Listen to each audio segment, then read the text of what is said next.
Hello. Hello.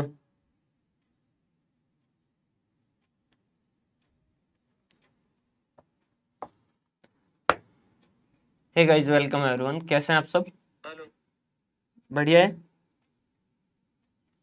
आज हम बात करेंगे डायग्रामेटिक रिप्रेजेंटेशन ऑफ डाटा। ये चैप्टर ऐसा है जो अभी करंट के अंदर जो भी चल रहे हैं उन सब के अंदर ये इम्पोर्टेंट है। मतलब कि जो भी वैकेंसी चलते हैं उनके अंदर स्टेट्स अगर लिखी होती है तो बेसिक्स ऑफ स्टेट्स जो है वो लिखा ही होता है। और जहाँ बेसिक ऑफ स्टेट्स लिखा होता है वहाँ डायग्रामेटिक रिप्रेजेंटेशन ऑफ डाटा, इससे क्वेश्चन जो वो जरूर आते हैं। सिंपल सा टॉपिक है, समझने लायक टॉपिक है। ध्यान से समझोगे तो आपका हर जगह जो है वो एक दो क्वेश्चन आपके जो है वो फायदा जरूर पहुंचाएंगे। अगर आपके सिलेबस में स्टेट्स लिखा है या स्टेट्स के कोई भी टॉपिक लिखे तो आप प्रीवियस ईयर के क्वेश्चंस पेपर जो है वो जरूर देखिएगा, उसके अंदर इसके क्वेश्चंस जो है वो जरूर देखने को मिलेंगे। सिंपल सा टॉपिक है, कोई ऐसा हार्ड एंड फास्ट नहीं है कि आपको समझने में कुछ दिक्कत आएगी। बिल्कुल सिंपल सा जो है वो टॉपिक है, समझिएगा ध्यान से। क्या क्या पढ़ने वाले इसके अंदर, सबसे पहले हम देखेंगे डेफिनेशन कि क्या होता है डेफिनेशन के अंदर, की डायग्रामेटिक रिप्रेजेंटेशन है क्या। एडवांटेज लिमिटेशन कि इससे फायदे क्या है, इसके लिमिटेशन क्या है, कहाँ जो है वो ये अटक जाता है, कहाँ ये रुक जाता है। उसके बाद में है कि general rules for constructing diagram. बिल्कुल सिंपल सा है कि भाई जब भी डायग्राम बनाते हो तो किन चीज़ों का आपको ध्यान रखना है। और काइंड्स ऑफ डायग्राम, इससे सबसे ज़्यादा क्वेश्चंस जो वो इसी से पूछे जाते हैं, काइंड्स ऑफ डायग्राम से। काइंड्स ऑफ डायग्राम्स के अंदर क्या है, वन डायमेंशनल डायग्राम है, टू डायमेंशनल डायग्राम है, उसके बाद में थ्री डायमेंशनल डायग्राम है, फिर पिक्टोग्राम है, कार्टोग्राम है और बिजनेस डायग्राम है।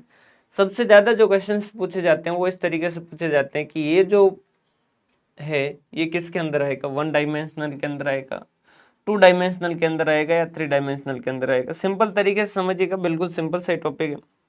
सबसे पहले हम बात करें प्रेजेंटेशन की कि जो भी डाटा है उनको हम प्रेजेंट किस तरीके से कर सकते हैं। सबसे पहला जो है वो बेसिक तरीका, सबसे जो पहला बेसिक तरीका है वो ये है कि हम क्या करें, टेबल के फॉर्मेट के अंदर जो है वो उसे प्रेजेंट करें। टेबल के अंदर कैसे कि भाई ये मार्क्स हो गए 0 to 5, 5 से 10, 10 से 15, 15 से 20, मान लीजिए 20 नंबर का टेस्ट था। फ्रीक्वेंसी 0 से 5 वाले मान लीजिए 3 स्टूडेंट थे, 5 से 10 जो है वो उनके 7 स्टूडेंट थे, 10 से 15 वाले जो है उनके इस कैटेगरी के अंदर 8 स्टूडेंट थे और यहाँ पर 4 स्टूडेंट थे। ध्यान से समझिएगा, ये एक टेबल जो है वो आपने दिखाई कि भाई ये डाटा इस तरीके से 20 नंबर का एक क्लास के अंदर टेस्ट लिया जिसमें से 0 से 5 मार्क्स लाने वाले जो है वो स्टूडेंट 3 है, 5 से 10 लाने वाले जो है वो 7 स्टूडेंट है, 7 स्टूडेंट, 10 से लेके 15 जो लाने वाले वो 8 स्टूडेंट है और 15 से 20 लाने वाले 4 स्टूडेंट है।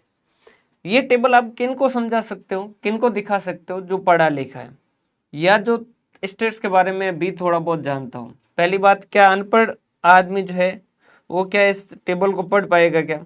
नहीं, वो बार हो गया। इसको स्टेट्स की बिल्कुल भी नॉलेज नहीं है, स्टेट्स की बेसिक नॉलेज भी नहीं है, क्या वो इस चीज़ को समझ पाएगा? मतलब सेकंड थर्ड फोर्थ का स्टूडेंट जो, क्या वो इस बात को समझ पाएगा कि यहाँ पर क्या कहना चाह रहे हैं? नहीं, वो इस टेबल को स्टडी नहीं कर पाएगा। टेबल को स्टडी वो कर पाएगा जो बेसिकली थोड़ा बहुत जानता हो स्टेट्स के बारे में। क्लियर है? हमारा पर्पज क्या है यहाँ, ज़्यादा से ज़्यादा लोगों तक कोई भी इंफॉर्मेशन जो वो डिलीवर करना है, डाटा को ज़्यादा से ज़्यादा लोगों तक डिलीवर करना है। मान लीजिए सरकार जो है वो पॉपुलेशन कंट्रोल के ऊपर जो वो लोगों को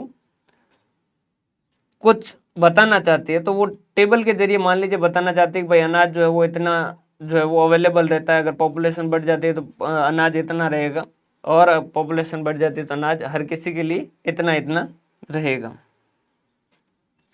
क्लियर है? क्लियर है, समझ पा रहे हैं बात? तो इस टेबल की कुछ लिमिटेशन देखिए, अगर आपको पढ़ना है तो जो अभी पढ़ा रहा हूँ उस चैप्टर के बारे में बात कीजिए। ये अननेसेसरी के जो टाइम पास करने के लिए आप मैसेज जो है वो यहाँ पर नहीं कीजिएगा। समझ पा रहे हैं? मतलब लाइव क्लास जो चल रही है, जिस टॉपिक के बारे में चल रही है, आपको उस टॉपिक के बारे में पढ़ना नहीं होता है। पता नहीं हर बार ये क्या होता है कि स्टूडेंट जो आता है वो पता नहीं कहाँ से क्वेश्चन लेके आता है। आप जब पढ़ रहे हैं तो जो चैप्टर पढ़ा रहे हैं उसके बारे में बात कीजिए ना। तो ये टेबल जो है इसकी कुछ लिमिटेशन है, समझ पा रहे बात? लाइक समझिएगा, जैसे एक कोई यूट्यूब पे वीडियो है जो क्या है एक पर्टिकुलर सब्जेक्ट को पढ़ाया जा रहा है, तो उस केस के अंदर उस सब्जेक्ट को पढ़ने वाला स्टूडेंट ही देखेगा, उससे ज़्यादा जो लोग हैं वो नहीं देख पाएंगे। अगर वहीं पर कॉमेडी वीडियो बनाया जा रहा है तो वो आम जनता हर कोई देख सकती है। लेकिन मान लीजिए कॉमेडी वीडियो हिंदी में बनाया गया तो उस केस के अंदर वो हिंदी लैंग्वेज के जो जो जानते हैं वही लोग देख पाएंगे, बाकी के नहीं देख पाएंगे। एक आप देखते होंगे वीडियो जिसके अंदर क्या होता है, वो सिर्फ और सिर्फ जो है वो सिंबल बताता है कि भाई, वो बताता है ना कि जो इसको आप इस तरीके से क्यों करते हो, इस तरीके से, सीधा इस तरीके से भी तो कर सकते हो। वो बोलता कुछ भी नहीं है, बिना वर्ड्स जो है वो ज़्यादा बिना वर्ड्स की वीडियो बनाता है। चार्ली चैपलिन हो गया, मिस्टर बीन हो गया, तो मिस्टर बीन की वीडियो देखने में, चार्ली चैपलिन को वीडियो देखने में आप चाहे हिंदी जानते हैं कोई फर्क नहीं पड़ेगा, आप चाहे इंग्लिश जानते हैं कोई फर्क नहीं पड़ेगा, क्योंकि उनके अंदर वो लैंग्वेज का प्रयोग जो है वो नहीं करते हैं, वो सिर्फ इशारों का प्रयोग करते हैं। समझ पा रहे हैं बात? तो टेबल के अंदर जो है यहाँ पर क्या है, यहाँ डिजिट वगैरह है, तो यहाँ पर जो पढ़ा लिखा लोग है और जो स्टेट्स जो समझता है वही जो है टेबल को समझ पाएगा। इसको और सिंपल करने के लिए क्या किया गया, प्रेजेंटेशन को और सिंपल करने के लिए क्या किया गया, डायग्रामेटिक और ग्राफिक जो है वो आए। क्लियर है? अब डायग्रामेटिक क्या होता है, अब इसी को मान लीजिए मैं इस तरीके से बताता, 0 से 5, 5 से 10, 10 से 15 और 15 से 20, 2 3 4 5 6 7 8। 0 से 5 वाले 3 स्टूडेंट हैं, 5 से 10 वाले 7 स्टूडेंट हैं, 10 से 15 वाले 8 स्टूडेंट हैं और 15 से 20 वाले 4 स्टूडेंट।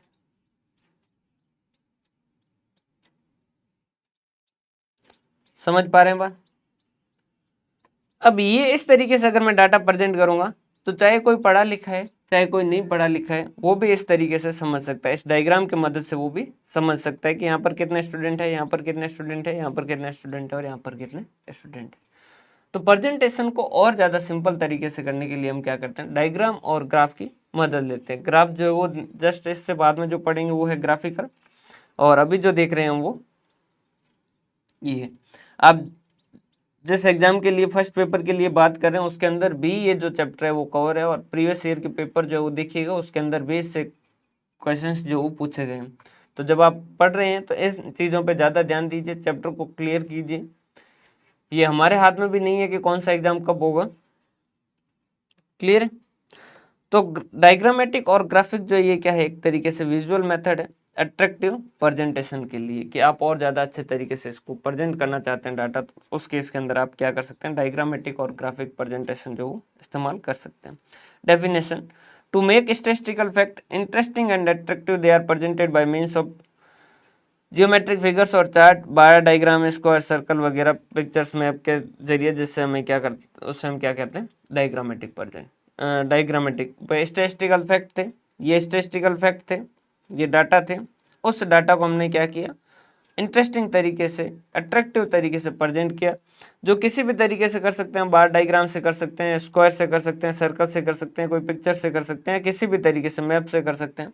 तो ये सारा जो प्रोसेस है जिसमें हम डायग्राम के जरिए इसको प्रेजेंट करने की कोशिश करते हैं वो हमारा क्या कहलाता है, डायग्रामेटिक प्रेजेंटेशन। एक बहुत ही गहरी बात कही गई है, कही किसने वो मेरे को पता नहीं है। A picture is a word a 1000 words. एक जो तस्वीर होती है वो तस्वीर हजारों शब्द जो है वो बयां करती है।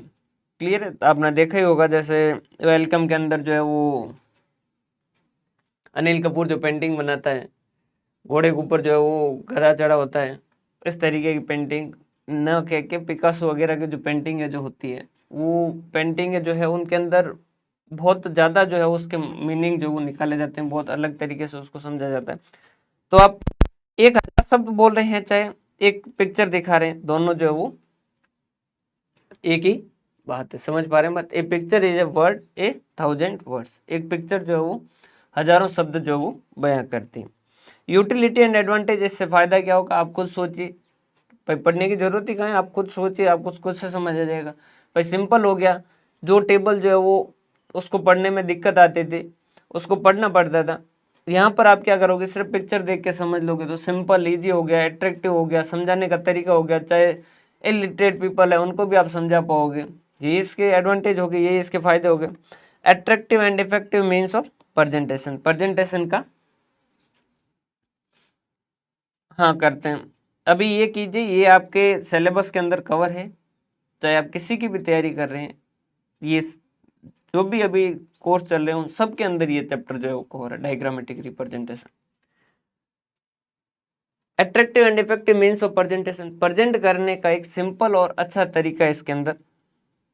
रेडिली अंडरस्टैंडेबल, बहुत आसानी से समझ सकते हो, तो यही बात है अपन ने कही। Expression of salient feature of data, जो डाटा जो वो टेबल के जरिए समझ नहीं आ रहे थे वो यहाँ पर हमको समझ आ जाएंगे सीधे सिंपल तरीके से देखने से कि अच्छा 10 से 15 वाले सबसे ज़्यादा स्टूडेंट है, सबसे कम 0 से 5 वाले हैं। Clear.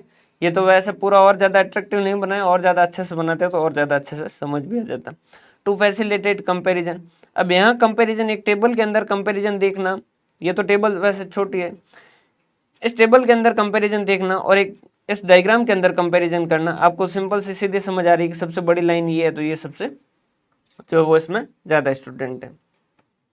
Saving in time and labour, समय और मजदूरों की बचत होती है, कि मतलब श्रम की बचत होती है, ये तो आपको सिंपल से समझ आ ही रहा है। Source of information and entertainment, आसानी से आप समझा पाएंगे अपनी बात को। और यूनिवर्सल यूटिलिटी, यूनिवर्सल यूटिलिटी मतलब आप ये कहीं पे भी जो वो चला सकते हैं। मैंने आपको पहले भी बताया था कि जैसे चार्ली चैपलिन का वीडियो जो इंडिया का आदमी भी देख सकता है, इटली का आदमी भी देख सकता है, अमेरिका का आदमी भी देख सकता है, बांग्लादेश का भी देख सकता है, और पाकिस्तान वाले को, इस आदमी को भी समझ आ जाएगा।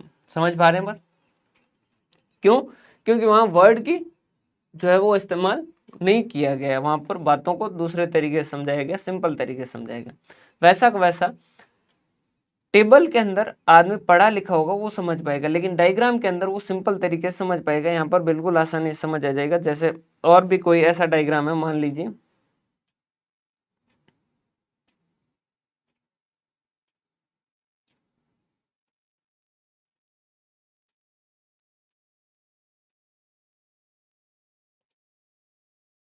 यहाँ पर जैसे मेल बनाया गया और यहाँ फीमेल बनाया गया, और फिर इस तरीके से डाटा दिए गए हैं कि भाई उनकी इनकम दे रखी है और इसकी इनकम दे रखी है।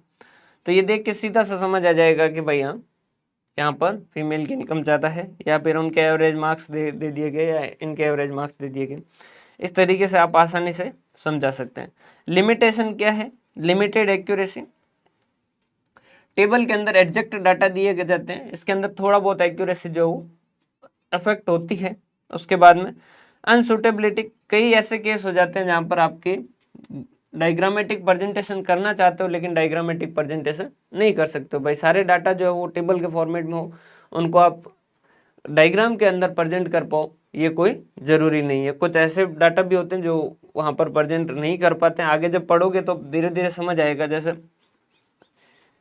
भाई आप मैप के अंदर बहुत सारी चीज़ें जो वो आप अपडेट कर देते हो, जैसे कि यहाँ से यहाँ तक की रोड का डिस्टेंस वगैरह, लेकिन बहुत ज़्यादा आप डाटा जो है वो जितना टेबल के जरिए आप प्रेजेंट कर पाओगे उतने आप मैप के जरिए हो सकता है कि ना भी कर पाओ।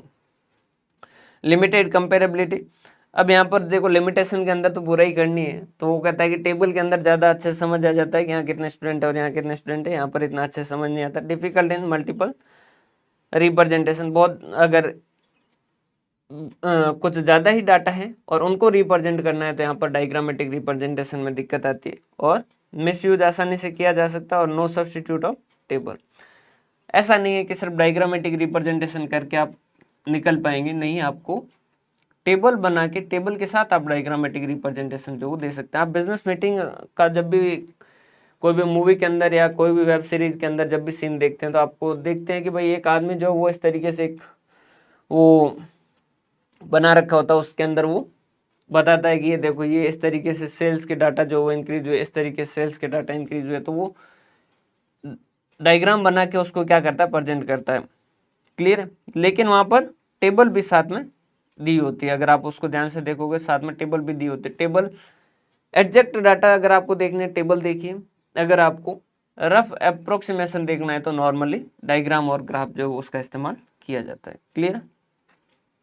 General rule for constructing diagram आप खुद देख लीजिएगा, कोई खास ऐसी बात है नहीं कि भाई अट्रैक्टिव बनाइएगा, सिंपल बनाइएगा, सही साइज के अंदर बनाइएगा, नीट एंड क्लीन बनाइएगा, कचरा मत कर दीजिएगा, इस तरीके से। क्लियर? बाकी ये जो है वो जनरल रूल्स ऑफ डायग्राम, ये हम सबसे लास्ट में और देखेंगे, क्योंकि एक बार हम डायग्राम देख लेंगे उसके बाद में आपको और ज़्यादा इनको अच्छे से समझ आएगा। काइंड्स ऑफ डायग्राम, यहाँ सबसे ज़्यादा क्वेश्चंस जो पूछे जाते हैं वो काइंड्स ऑफ डायग्राम्स के अंदर पूछे जाते हैं। अगर आप लास्ट टाइम के किसी भी पेपर जो भी आप तैयारी कर रहे हैं उसके लास्ट पेपर के अंदर अगर आप देखोगे, प्रीवियस ईयर के क्वेश्चंस पेपर देखोगे, तो उसके अंदर इससे क्वेश्चंस जो वो जरूर पूछे गए हैं। स्टेट्स जहाँ भी दी गई है, जहाँ measures of central tendency, collection of data, इस तरीके के वर्ड लिखे गए हैं, या बेसिक्स ऑफ स्टेट्स लिखे गए हैं, इस तरीके के वर्ड लिखे गए हैं, वहाँ डायग्रामेटिक रिप्रेजेंटेशन ऑफ डाटा से क्वेश्चंस जो वो जरूर पूछे जाते हैं। ध्यान से समझिएगा, बहुत सिंपल सी बात है। देखो, वन डायमेंशनल डायग्राम क्या होता है, सबसे पहले इनका मतलब समझिएगा, ताकि आप अगर कोई डायग्राम याद नहीं है कि वन डायमेंशनल है या ये टू डायमेंशनल है, तो भी आप उसको जवाब दे पाओगे। सर क्या होता है वन डायमेंशनल? वन डायमेंशनल मतलब कि ऐसा डायग्राम जिसके एक ही डायमेंशन जो है वो स्टडी किया जाता है। समझिएगा, जैसे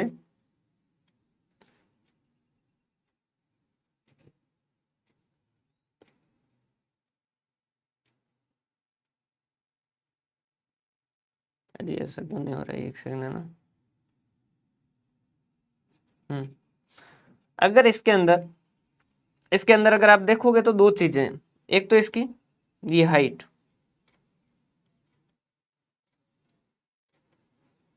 एक तो इसकी हाइट और एक इसकी विड्थ। समझ पा रहे हैं बात? एक तो इसकी हो गई हाइट और एक इसकी हो गई विड्थ। एक तो इसकी हाइट हो गई और एक इसकी विड्थ हो गई। अगर आप किसी भी डायग्राम की या तो सिर्फ हाइट स्टडी कर रहे हैं या सिर्फ विड्थ स्टडी कर रहे हैं, समझिएगा, अगर कोई डायग्राम ऐसा है जिसके अंदर उसके सिर्फ एक ही डायमेंशन के स्टडी कर रहे हैं, या तो सिर्फ हाइट की स्टडी कर रहे हैं या सिर्फ विड्थ की स्टडी कर रहे हैं, तो उस केस के अंदर उस डायग्राम को क्या किया जाएगा? One dimensional. अगर ऐसा है कि कोई डायग्राम है जिसकी हाइट की भी स्टडी की गई है और विड्थ की भी की गई है, तो उसको क्या कहा जाएगा? To dimension. सर ठीक ठाक समझ आया, पर कोई खास ज़्यादा क्लियरिटी नहीं आएगी। देखिएगा, एक डायग्राम ऐसा है,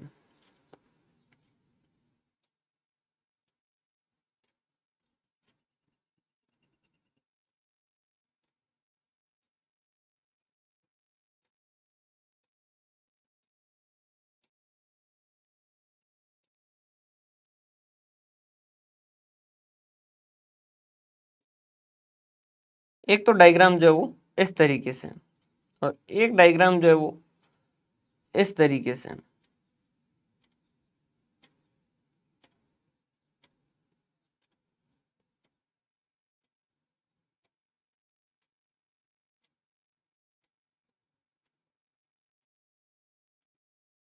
इस तरीके से समझिएगा। यहाँ पर जो है इन वाले डायग्राम के अंदर क्या है, विड्थ को क्या कर दिया उन्होंने? कॉमन कर दी। उसकी चौड़ाई जो वो क्या कर दी? कॉमन कर दी। यहाँ पर सिर्फ और सिर्फ किसकी स्टडी की जाएगी? हाइट की स्टडी की जाएगी। सिर्फ और सिर्फ क्या की जा रही है? हाइट की स्टडी की जा रही है। यहाँ पर देखिएगा, हाइट भी सबकी चेंज है और विड्थ भी सबकी चेंज है। ये जो है इनकी चौड़ाई भी सबकी क्या है? अलग है। तो यहाँ पर लंबाई की भी स्टडी की जाएगी और चौड़ाई की भी स्टडी की जाएगी। समझिएगा, जैसे आप बात कर रहे हैं कि फैमिली ए, फैमिली बी और फैमिली सी, या फिर आप यूँ समझ लीजिए कि 0 से 5 नंबर वाले, 5 से 10 वाले और 10 से 15 नंबर वाले। 0 से 5 वाले जो वो स्टूडेंट मान लीजिए ये 4 हैं, ये यहाँ रिप्रेजेंट किए, ये 5 है और ये 6 है, ये आपने इस तरीके से रिप्रेजेंट की। तो यहाँ भी नंबर कितने? 0 से लेके 5 तक का गैप है। यहाँ भी 5 से 10, 5 का गैप है। यहाँ पे 10 से 15 है, कितना? वही 5 का गैप है। तो यहाँ पर जो है वो अल्टीमेटली सिर्फ और सिर्फ नंबर ऑफ स्टूडेंट जो वो आप देख रहे हैं उनके बारे में। क्लियर है? यहाँ पर मान लीजिए फैमिली ए जो है उसकी इनकम है, फैमिली बी की इनकम है और फैमिली सी की इनकम है, और उनका कंजम्पशन जो है, मान लीजिए फैमिली बी की इनकम जो वो ज़्यादा है, इसकी ज़्यादा है, इसकी नॉर्मल है, और इसकी कम है। तो आपने चौड़ाई के जरिए तो क्या किया, इनकी फैमिली इनकम को रिप्रेजेंट किया, और यहाँ पर इनका जो है वो कंजम्पशन वगैरह जो भी देखा आपने कि किस तरीके से कंज्यूम करते हैं। यहाँ पर आप कंजम्पशन जो वो चौड़ाई लंबाई से आप क्या कर रहे हो, कंजम्पशन देख रहे हो। तो अगर कोई ऐसा डायग्राम है जिस डायग्राम की सिर्फ एक ही डायमेंशन को पढ़ा जाता है, या तो सिर्फ हाइट को पढ़ा जा रहा है या सिर्फ चौड़ाई को पढ़ा जा रहा है, तो उसे हम क्या कहते हैं, वन डायमेंशनल डायग्राम। अगर कोई डायग्राम ऐसा है जिसके दो डायमेंशन को पढ़ा जाता है, मतलब हाइट और विड्थ दोनों को पढ़ा जाता है, तो वो क्या हो जाएगा, टू डायमेंशनल डायग्राम। उसके बाद में होता है थ्री डायमेंशनल, जिसके अंदर तीन डायमेंशन जो है वो किसी के अगर पढ़े जाए तो उसके इसके अंदर उसको क्या कहा जाएगा, थ्री डायमेंशन कहा जाएगा। टू डायमेंशन और थ्री डायमेंशन के अंदर क्या हो जाएगा सर, ऐसा तीसरा इसके अंदर क्या पढ़े, तो सारे डायग्राम जो वो इसी तरीके से हो, ये जरूरी नहीं है, कुछ अलग तरीके से भी बन सकते हैं। उसके अलावा कुछ जो है वो पिक्टोग्राम, कार्टोग्राम, ये तो बिल्कुल आपको इससे आगे वाला जो है वो बिल्कुल एक बार से देखना इनसे क्वेश्चन जो वो ज्यादा नहीं पूछे जाते हैं। तो ये सबसे ज्यादा ध्यान रखिएगा, या इस पे पूरा फोकस रहिएगा कि भाई कौन सा जो है वो डायग्राम वन डायमेंशनल है, कौन सा जो है वो टू डायमेंशनल है। वन डायमेंशनल के अंदर आता है line diagram, simple bar diagram, multiple bar diagram, subdivided bar diagram, percentage subdivided diagram, duo directional bar diagram, deviation diagram और पॉपुलेशन पिरामिड। अब यहाँ पर आप जब भी पढ़ोगे ना तो दो चीजें पढ़ोगे, एक तो लाइन और एक बार। समझिएगा, एक तो आप क्या पढ़ते हो, लाइन और एक बार। लाइन का मतलब क्या है, ये आपकी सिंपल सी लाइन हो गई, क्लियर। बार वर्ड के अंदर कंफ्यूज मत होइएगा, बार का मतलब क्या होता है, आपने अगर स्केल देख रखी हो या पट्टी देख रखी हो तो ये जैसे एक आपका क्या है, बार है। अब इसकी चौड़ाई जो है वो क्या है, फिक्स है। समझ पा रहे बात, पट्टी जो होती है, स्केल होते हैं, उसकी चौड़ाई जो क्या होती है, फिक्स होती है। अब यहाँ पर भी क्या है, इस लाइन में ज्यादा अट्रैक्टिवनेस नहीं होती, उस वजह से हम क्या करते हैं, उस लाइन की जगह हम क्या करते हैं, ऐसी पट्टियां बनाते हैं, बार बनाते हैं, क्लियर है। तो लाइन डायग्राम हो या बार डायग्राम हो, दोनों एक ही जैसे होते हैं, दोनों के अंदर कोई खास ऐसा चेंज जो वो नहीं होता। लाइन डायग्राम की जगह लाइन जो है वो थोड़ा सा अट्रैक्टिव कम होता है, उसकी जगह हम क्या करते हैं, बार डायग्राम। लाइन की जगह हम क्या करते हैं, पट्टियों का इस्तेमाल करते हैं, ताकि ये दिखने में ज्यादा सुंदर दिखे। देखिए, एक ये लाइन डायग्राम दिख रहा है आपको, और एक ये बार डायग्राम दिख रहा है। ये देखो कितना सुंदर दिख रहा है, और जिसमें मैंने बनाया तो बहुत ही ज्यादा सुंदर दिख रहा है। समझ पा रहे बात। और एक ये लाइन डायग्राम, सिर्फ लाइन दिख रही। तो लाइन और बार डायग्राम जो है वो, लाइन बार जो है वो क्या करता है, सिर्फ और सिर्फ लाइन को रिप्रेजेंट, उसकी जगह चेंज होता है। अब यहाँ पर क्या होता है, बार की अगर लाइन के अंदर, तो भाई लाइन तो अल्टीमेटली चौड़ाई तो उसकी वही रहेगी, चाहे एक लाइन खींच दो चाहे दो लाइन खींच दो, चौड़ाई तो फिक्स रहनी। बार डायग्राम जो है उसका एक और फायदा ये हो सकता है कि बार डायग्राम को आप चाहें तो इसकी लंबाई और चौड़ाई अलग अलग भी कर सकते हो। आप चाहे तो इसको ऐसे भी कर सकते हो, और आप चाहे तो इसकी लंबाई बढ़ा सकते हो, चौड़ाई सेम भी रख सकते हो। तो बार को आप क्या कर सकते हो, वन डायमेंशनल में भी स्टडी कर सकते हो, और बार को आप टू डायमेंशनल में भी स्टडी कर सकते हो। क्योंकि बार की जो वो चौड़ाई होती है, तो उस चौड़ाई को अगर आप सारे बार की चौड़ाई जो वो यूनिफॉर्म रख देते हो, एक जैसे रख देते हो, मतलब आप उस चौड़ाई को स्टडी नहीं करना चाहते हो, सिर्फ आप लाइन की जगह क्या कर रहे हो, बार कर रहे हो। तो उस केस के अंदर ये बार वो वाला बार नहीं है जो बार आपको शाम को याद आता है, ये बार अलग है, समझिएगा। तो अगर समझिएगा, अगर बार जो है उसकी आपने चौड़ाई जो क्या कर दी, कॉमन कर दी, यूनिफॉर्म कर दी सब बार की, तो उस केस के अंदर आप कहना क्या चाह रहे हैं, आप बिना बताए आप अपने शब्दों के जरिए क्या बयान करना चाहते हैं, आप ये करना चाहते हैं कि सर चौड़ाई हम स्टडी नहीं कर रहे, हम सिर्फ और सिर्फ क्या कर रहे हैं, हाइट स्टडी कर रहे हैं। अगर आप उसकी विड्थ को अलग अलग कर रहे हैं, कहीं पे चौड़ाई ज्यादा कर रहे हैं, कहीं पे चौड़ाई कम कर रहे हैं, इसका मतलब क्या है, और हाइट भी जो कहीं ज्यादा है कहीं कम है, यूनिफॉर्म नहीं है, इसका मतलब क्या है, आप क्या करना चाहते हैं, हाइट भी स्टडी कर रहे हैं और विड्थ भी स्टडी कर रहे हैं।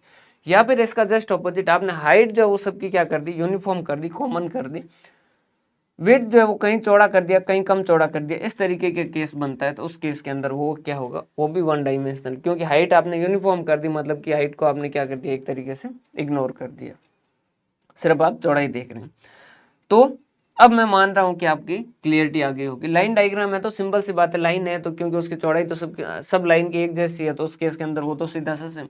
अब आप बताओगे कि नहीं सर मैं तो कोई लाइन जो वो ऐसे चौड़ी बना दूंगा, तो कुछ लाइन ऐसी बना दूं और कुछ लाइन ऐसे बना दूं, ये ऐसी बेवकूफ़ी आप कर सकते हो, बाकी हर कोई नहीं करता है, क्लियर। क्योंकि अगर चौड़ाई ज़्यादा कम करनी है तो भाई आप बार पे चले जाओ, बाहर के अंदर अगर सिर्फ हाइट स्टडी की जा रही है तो 1 डायमेंशनल है, सिर्फ विड्थ की स्टडी की जा रही है तो 1 डायमेंशनल है। सिर्फ हाइट की स्टडी करना है, इसका मतलब क्या है, विड्थ को सबकी कॉमन कर दो, या सिर्फ विड्थ की स्टडी करना है तो हाइट सबकी क्या कर दो, कॉमन कर दो, ये क्या कहलाएंगे, 1 डायमेंशनल। अगर हाइट और विड्थ दोनों स्टडी करना चाहते हो तो उस केस के अंदर हाइट भी अलग अलग होगी, विड्थ भी अलग अलग होगी, ना हाइट कॉमन होगी ना विड्थ कॉमन होगी, तो वो क्या हो जाएगा, 2 डायमेंशनल में आ जाएगा। क्लियर। अभी एक बार नाम पढ़ लेते हैं, बाकी का 1 डायमेंशनल जो नेक्स्ट सेशन के अंदर देखेंगे। 2 डायमेंशनल के अंदर क्या होता है, rectangular diagram, square diagram, circular और पाई डायग्राम, इस पे ज्यादा क्वेश्चंस पूछे जाते हैं। उसके बाद में 3 डायमेंशनल डायग्राम, इसके अंदर ज्यादा नहीं है, पिक्टोग्राम हो गया, कार्टोग्राम हो गया, और उसके बाद में बिजनेस डायग्राम के अंदर Gantt chart, break even chart, net balance sheet वगैरह, ये सारी चीजें, ये सारे हम बाद में देखें। क्लियर। तो ये सारा जो था आपका यहाँ तक का डिस्कशन था। इसके अंदर कोई डाउट है तो बताइए।